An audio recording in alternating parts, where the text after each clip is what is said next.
Question numéro 13. Que dit l'islam au sujet du bénéfice? J'ai entendu dire que le bénéfice ne doit pas dépasser le prix d'achat, sinon cet argent serait haram. Ça, ce n'est pas sahih. Ça, c'est pas juste. Donc, si j'ai acheté une marchandise à 5 000, je n'ai pas le droit de vendre ça à 11 000 ou bien à 12 000. J'ai le droit. Celui qui veut interdire, il doit apporter le dalil, il doit apporter la preuve. Car la base dans les ventes et les transactions, c'est la permission. Et j'ai expliqué cela dans le chapitre des ventes du Durar de l'imam Shawkani. Et je demande à Allah de me faciliter afin que je puisse terminer l'explication de ce chapitre. Car c'est un chapitre qui est très important et c'est un chapitre qui est ignoré de beaucoup de gens et même des étudiants en sciences. Et on trouve très peu de personnes qui détaillent, qui expliquent ce chapitre. Donc je demande à Allah de me faciliter afin que je puisse terminer l'explication de ce chapitre. Alors j'ai expliqué là-bas que les savants disent que la base dans les transactions, dans les ventes, c'est la permission. Jusqu'à ce qu'on ait un dalil qui interdit. Donc celui qui vient interdire, c'est lui qui doit apporter le dalil, il doit apporter la preuve. Et pourquoi ça va être haram? Qu'est-ce qui va rendre ça haram? J'ai acheté une marchandise, n'est-ce pas, à 5 000. Je revends ça par exemple à 11 000. Quelqu'un va venir me dire non, ne vends pas ça à 11 000 parce que ici tu auras, n'est-ce pas, tu auras plus, le bénéfice sera supérieur au prix d'achat. Et c'est quoi le dalil qui interdit ça? C'est quoi la preuve? Les savants parlent de la question du tas'ir. Est-ce que par exemple, on a le droit d'imposer, par exemple, est-ce que le chef peut imposer des prix sur des produits, les produits des gens par exemple, ou des marchandises des gens. Par exemple, est-ce qu'on a le droit, est-ce que le chef a le droit par exemple de dire, vous ne pouvez pas vendre, on va prendre le cas par exemple des boîtes de lait. Est-ce qu'il a le droit de dire par exemple, vous n'avez pas le droit de vendre les boîtes de lait à une boîte de lait à plus de 5 000? C'est un exemple. Est-ce qu'il a ce droit-là? Est-ce que quelqu'un a le droit de m'imposer sur ma marchandise?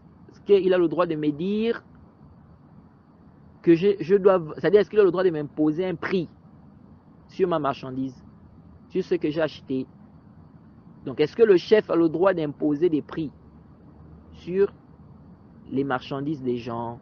Alors, j'ai détaillé cette question là-bas dans le Durar. Et j'ai ramené les avis des savants par rapport à cette question.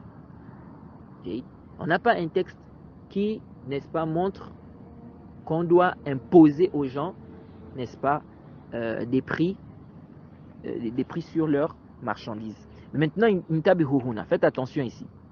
Il y a des gens ici qui tombent dans le mensonge et dans la ruse. Certains commerçants.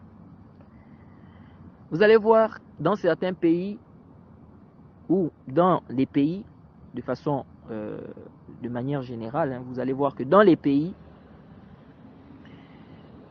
les produits ont souvent des prix. Les produits ont souvent des prix fixes. Vous allez voir que dans un pays, par exemple, on va dire, bon, les boîtes de lait, c'est 650. Le gouvernement impose. On dit, tu ne dois pas vendre, bien ceux qui vendent les boîtes de lait ne doivent pas vendre ces boîtes de lait là à plus de 650 francs. C'est un exemple. C'est un exemple.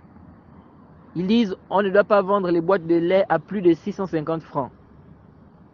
Vous allez voir certains commerçants, tu viens dans son magasin, tu trouves par exemple la boîte de lait, tu trouves en bas, il a collé l'étiquette 650. Donc le prix c'est 650.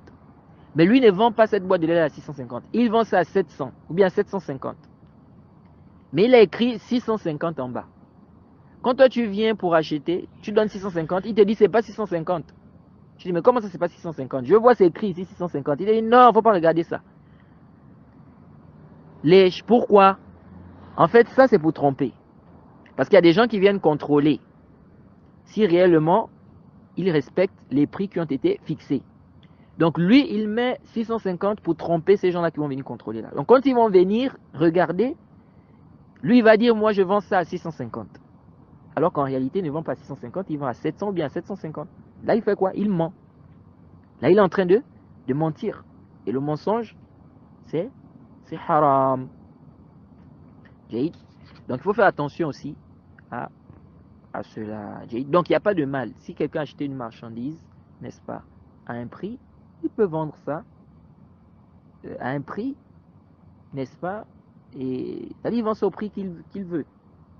Même si ce prix-là, n'est-ce pas, va donner un bénéfice qui est supérieur au prix d'achat. Il n'y a pas d'ishkal pour cela. Celui qui vient interdire cela, il doit ramener le dalil. Naam.